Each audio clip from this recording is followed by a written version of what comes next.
ada 4 cara bagi orang yang berhati keras bila hendak mengobatinya. Yang pertama, menghentikan diri dari kebiasaan-kebiasaan buruk dan beralih menuju majlis-majlis ilmu. Ya, seperti Bapak Ibu hadir insyaallah ini, majlis ilmu, melunakkan hati kita guna mendengarkan nasihat dan peringatan, ancaman tentang neraka dan anjuran beramal saleh untuk masuk surga, dan hikmah-hikmah tentang kisah orang-orang saleh, karena semua itu dapat melunakkan hati dan menyembuhkannya dengan cepat. Hadir sekali majelis ilmu teman-teman, luar biasa efeknya. Bisa satu kisah, satu ayat, satu hadis mengubah hidup kita menjadi orang yang baik sampai kita meninggal. Itu luar biasa. Makanya jangan tinggalkan majelis ilmu. Buat simbol tidak ada hari tanpa ilmu. Gak bisa hadir di majelis, dengarkan. Alhamdulillah ceramah kami ini ada 100 ceramah per bulan teman-teman sekalian. Satu minggu bisa 25 judul ceramah kami sampaikan. Live di Instagram dan YouTube kalau lagi berhalangan, lagi di kantor.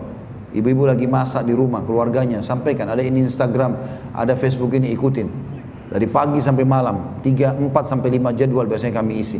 Baik sekali manfaat. Tentu bukan cuma saya, siapa saja di antara para duat yang mungkin Allah mudahkan mereka punya ya, ilmu agama yang bisa disampaikan dengan ikhlas sesuai dengan wahyu Al-Quran dan Sunnah, panduan para sahabat ridwanullahi alaihim, sehingga bisa menyentuh. Dan majelis ilmu yang luar biasa itu menyentuh, ya, karena targetnya bukan untuk dipuji, targetnya supaya bagaimana orang sadar dan jadi amal jariah. Saya duduk di sini, saya targetkan Bapak Ibu jadi amal jariah buat saya, mengamalkan, selesai, saya dapat amal jariah, itu targetnya, bukan yang lain. Apa gunanya pujian orang? Untuk dikatakan ceramahnya bagus, ustaznya bagus, kecil sekali itu, terlalu rendah. Tinggalkan keluarga, tinggalkan istri, tinggalkan anak, tinggalkan apa yang saya bisa bersantai di rumah hanya untuk dipuji oleh orang. Bodoh benar. Semoga Allah jauhkan. Niat kita bukan begitu. Majelis ilmu itu penting sekali. Apalagi majelis ilmu yang betul-betul baik. Niatnya mau menyampaikan kepada manusia hukum Allah, dengan berharap itu justru membantu si penyampai untuk mendapatkan derajat tinggi di surga. Maka itu besar sekali buat dia dan buat orang yang mendengarkan. Saran beliau, orang yang hatinya keras, yang pertama majelis ilmu. Yang kedua, mengingat mati, yakni seringkali mengingat suatu pemutus segala kelezatan, pemisah jamaah, kelompok, dan penyebab anak-anak menjadi yatim, sebagaimana diterangkan pada pembahasan yang lalu. Dikisahkan bahwa seorang wanita mengadu kepada Aisyah radhiyallahu anha tentang kekerasan hatinya. Maka nasihat Aisyah Ummul Mukminin radhiyallahu anha, sering-seringlah mengingat mati, niscaya hatimu akan lunak. Wanita itu melaksanakan nasihat tersebut sehingga hatinya benar-benar lunak. Akhirnya dia datang lagi untuk menyampaikan terima kasihnya kepada Aisyah radhiyallahu anha. Bahkan para ulama mengingat mati itu mengatakan, mengingat mati itu bisa mencegah dari kemaksiatan, melunakkan hati yang keras, menghilangkan rasa bangga terhadap dunia, dan meringankan rasa derita dalam musibah-musibah di dunia. Nabi SAW pernah membuat kotak, pulang dari masjid, habis sholat, pakai tongkat beliau, buat kotak besar, anggaplah seperti meja ini. Lalu Nabi SAW mengatakan, ini kotak kehidupan manusia. Artinya ada batas hidup dia. Lalu beliau garis dari bawah, lurus memotong garis kotak itu, terus sampai lewatin garis yang di atasnya, melewatin. Kata beliau SAW, apa ini perumpamaan yang sangat luar biasa. Ini angan-angan manusia, melampaui garis hidupnya. Semuanya mau dikejar. Gitu kan. Lalu Nabi SAW menarik dengan keras. Tadi itu cuma di garis biasa, ini enggak, dengan keras sampai beberapa tanah terbongkar. Beliau tarik dari sisi kanannya, kena garis kotak itu, kemudian memotong garis yang panjang tadi. Tapi beliau tidak lanjutkan sampai ke ujung, cuma di sini saja. Dan tanahnya banyak bongkar. Kata Nabi SAW, dan ini kematian yang akan memutus angan-angannya. Habis ceritanya. Berapa banyak teman-teman sekalian keluar mandi rapi, pakai motor yang bagus, mobil yang bagus. Mungkin dia nggak nabrak orang, dia ditabrak oleh orang. Matilah. Orang hanya mengenang. Oh si fulan, ya sudah. Oh ini dulu bajunya. Oh itu celananya. Oh itu sepatunya. Oh itu mobilnya. Oh itu rumahnya.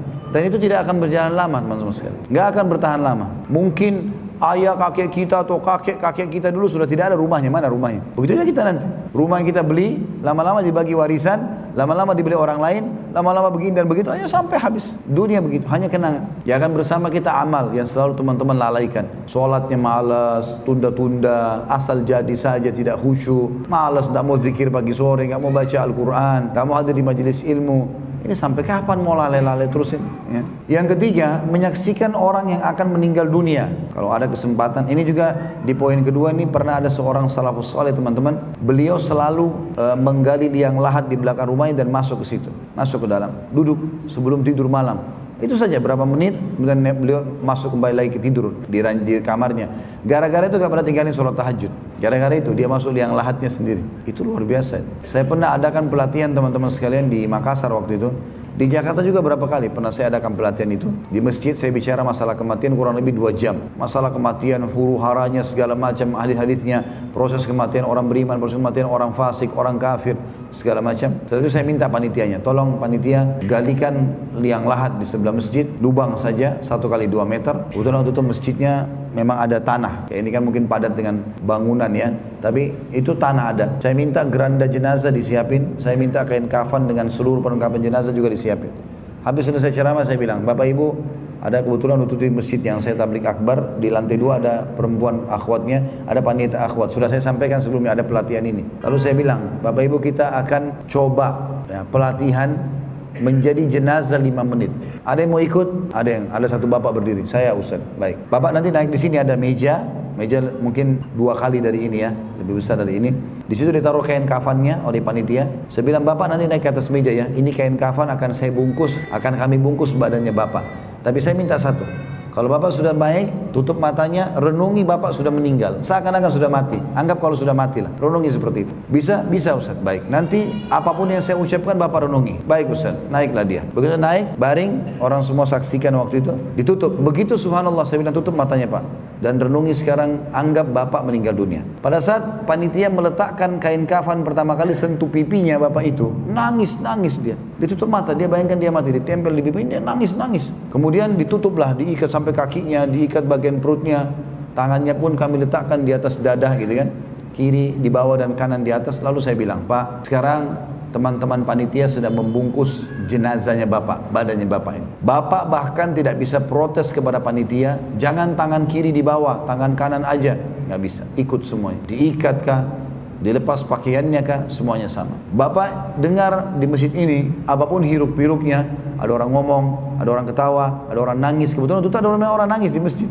Gara-gara lihat kejadian tersebut. Maka anggap itu di rumah Bapak pada saat Bapak meninggal dunia. Tapi Bapak nggak bisa protes, jangan ketawa, jangan nangis, jangan ngobrol, nggak bisa. Cuma bisa dengar. Sekarang Pak, renungi dan bayangkan semua tidak terkecuali. Semua tidak terkecuali.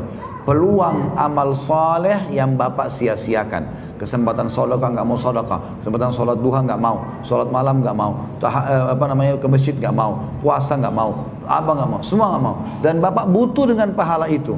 Sekarang nyeselnya luar biasa karena nggak bisa perbaiki lagi. Dan bayangkan semua peluang dosa yang Bapak nggak sia-siakan, semua Bapak lakukan. Ada kesempatan bohong-bohong, zina, riba, nipu semua dibuat. Dan Bapak nggak sempat taubat dan Allah akan hukum Bapak sekarang.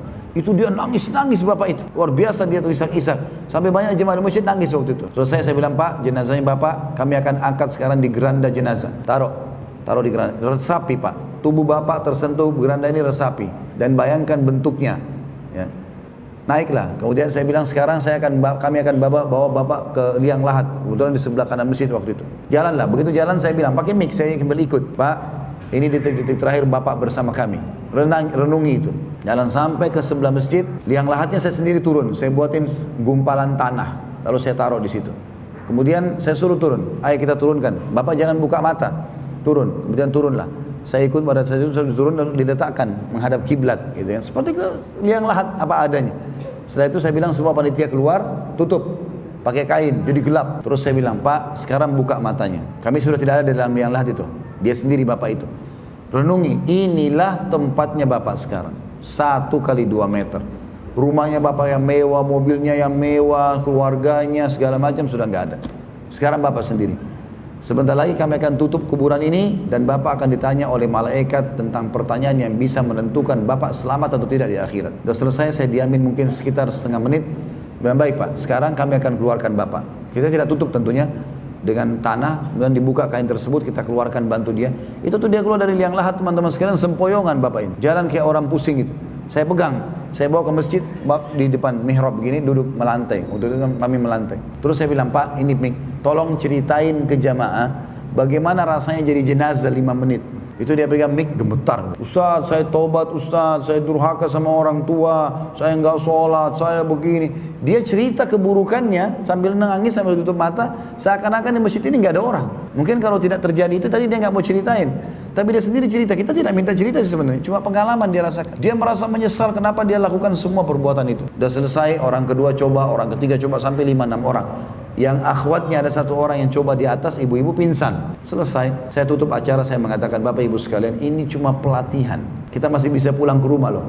Tapi demi Allah satu waktu Bapak Ibu dibungkuskan kafan tidak akan kembali. Sekarang masih ada kesempatan, masih bisa perbaiki kalau ada kesalahan ibadah yang kurang, masih bisa bertobat kalau punya dosa. Kesempatan, jangan sia-siakan itu. Memang begitu teman-teman. Jadi mati itu bisa membuat kita jadi sadar tentang siapa kita, kenapa kita ada di muka bumi ini, pelanggaran kenapa harus kita segera bertaubat darinya, itu harus segera. Yang ketiga yang bisa melunakkan hati manusia selain majelis ilmu dan mengingat kematian adalah menyaksikan orang yang akan meninggal dunia. Kalau tadi kita mengantar jenazah itu, ya. Kalau ini enggak, kita menyaksikan kalau ada orang lagi mau sakarat dan kita kesempatan bisa datang melihatnya, itu bagus sekali. Dikatakan menyaksikan orang yang akan meninggal dunia, memperhatikan orang mati dan menyaksikannya ketika sedang sakarat, serta mengamati perubahan raut muka dan tubuhnya setelah benar-benar mati. Semua itu akan dapat memutus kerinduan hawa nafsu kepada kelezatan-kelezatan yang dapat melindungi dan dapat melindungi hati serta mengusir kesenangan-kesenangan amarahnya. Bahkan menahan pelupuk mata dari tidur, menahan tubuh dari bersenang-senang dan membangkitkannya untuk terus beramal dengan lebih bersungguh-sungguh. Dikisahkan pula Al-Hasan Al-Basri rahimahullah pernah berkunjung kepada seseorang yang sedang sakit. Ternyata orang itu sedang dalam sakaratil maut. Al-Hasan melihat betapa susah dan pedih yang dialaminya. Maka dia pun pulang ke rumah dengan perubahan roman muka, tidak seperti ketika berangkat. Keluarganya menyapa, ingin makan, semoga Allah merahmatimu. Maka dia mengatakan, hai keluargaku, jawab Al-Hasan, kalian sajalah yang makan dan minum. Demi Allah baru saja aku melihat kematian yang untuknya aku berbuat selama ini, sampai aku mengalaminya sendiri kelak. Hasan Basri ini teman-teman dikenal dengan orang yang suka sekali mengingatkan kematian. Selalu setiap hari bahasanya, ingatlah mati, apalah, nasihatnya masalah itu selalu. Di antaranya beliau pernah ngantar jenazah, ada satu anak muda di sebelahnya. Hasan Basri sambil menasihati, sambil jalan sambil berzikir, berzikir apalah ya, subhanallah, alhamdulillah, wa la ilaha illallah, Allahu akbar, seterusnya begitu ya, berzikir. Maka pada saat dia lagi berzikir, anak muda ini tanya, kenapa anda berzikir? Hai imam ini kayak kita kiai, kenapa anda berzikir? Lagi ngantar jenazah, apakah ada perintahnya gitu kan? Maka kata Hasan Basri, wahai anak muda, berzikirlah. Ini bukan karena ngantar jenazahnya berzikir, tapi berzikirlah kamu. Kenapa? Karena yang sedang kita antar ini sudah tidak bisa berzikir. Maka ini nasihat. Dan seandainya kalau dia bisa hidup sekarang, dia akan berzikir. Hasan Basri selalu mengingatkan orang tentang masalah seperti itu. Dan dia memang selalu menjadikan sebagai pelajaran dalam hidupnya. Di antaranya tadi masalah dia pernah habis antar jenazah, dia sendiri menunda makan dan minumnya karena khawatir dan merasa prihatin dengan amal-amal yang sudah dia kerjakan. Kata beliau, itulah 3 perkara yang seyogyanya dilakukan oleh orang yang keras hatinya dan selalu berbuat dosa guna mengobati penyakitnya dan mengatasi godaan-godaan syaitan dan tipu dayanya. Jika ketiganya bisa bermanfaat maka cukuplah. Tapi jika terasa berat, berarti kekerasan hatinya telah parah dan dorongan-dorongan dosa sudah kuat membelenggu. Kalau memang demikian maka perlu memperhatikan nasihat selanjutnya. Kalau tadi 3 hal ini, hadir majelis ilmu sudah bisa lunak hatinya, atau dia mengingat kematian, dia bayangkan kalau orang mati atau dia mati, sudah cukup. Ataupun dia mengingat orang yang sedang sakarat, gitu kan? Maka ini sudah cukup bagi dia, alhamdulillah. Kalau tidak, masih juga dia merasa kenapa kok saya masih malas sholat ya. Maka kata beliau, dilengkapkan dengan yang keempat, yaitu menziarahi kubur orang-orang yang sudah meninggal dunia. Akan dapat memberinya apa-apa yang tidak bisa diberikan oleh obat yang pertama, kedua, dan ketiga tersebut di atas. Oleh karena itulah, maka Nabi SAW bersabda, berziarah kuburlah kamu semua, karena ziarah kubur dapat mengingatkan mati dan akhirat, serta menjadikan zuhud terhadap dunia. Hal itu karena obat yang pertama hanya berupa mendengar dengan telinga kalau majelis ilmu. Yang kedua hanya berupa pemberitahuan kepada hati kemana manusia akan kembali. Adapun yang ketiga berfungsi sebagai ancaman dan peringatan ketika menyaksikan secara langsung orang yang akan meninggal. Dan begitu pula dengan menziarahi kubur kaum muslimin yang telah meninggal, berarti melihat dengan mata kepala. Maka kedua obat yang terakhir ini lebih efektif daripada pertama dan kedua. Tentu kalau orang bisa menggabungkan semua jauh lebih baik, ya. Bukan berarti orang ziarah kubur cukup lalu tinggalkan majelis ilmu, tidak begitu. Tapi beliau maksudnya adalah yang paling efektif adalah masalah ziarah kubur tadi. Dan dalam hal ini Nabi SAW bersabda dalam hadis yang diriwayatkan oleh Ibnu Abbas radhiyallahu anhu, "Laisal khabaru kal muayyanah." Berita tidaklah seperti hal melihat dengan mata kepala. Kendari pun demikian, mengambil pelajaran dengan cara menyaksikan keadaan orang yang akan meninggal dunia tidak bisa dilakukan setiap saat. Bahkan peristiwa kematian itu sering tidak bertepatan waktunya dengan orang yang ingin mengobati hati.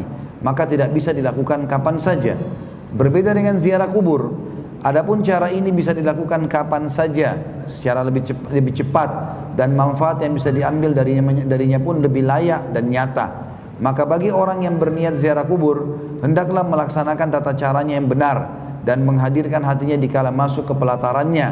Jadi bukan sekedar berputar-putar mengelilingi nisan-nisan belaka, karena seperti itu bisa juga dilakukan oleh binatang ternak. Wa na'udzubillah.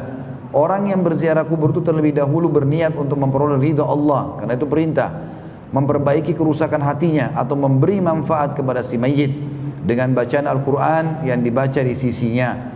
Hal itu akan diterangkan lebih lanjut nanti insya Allah.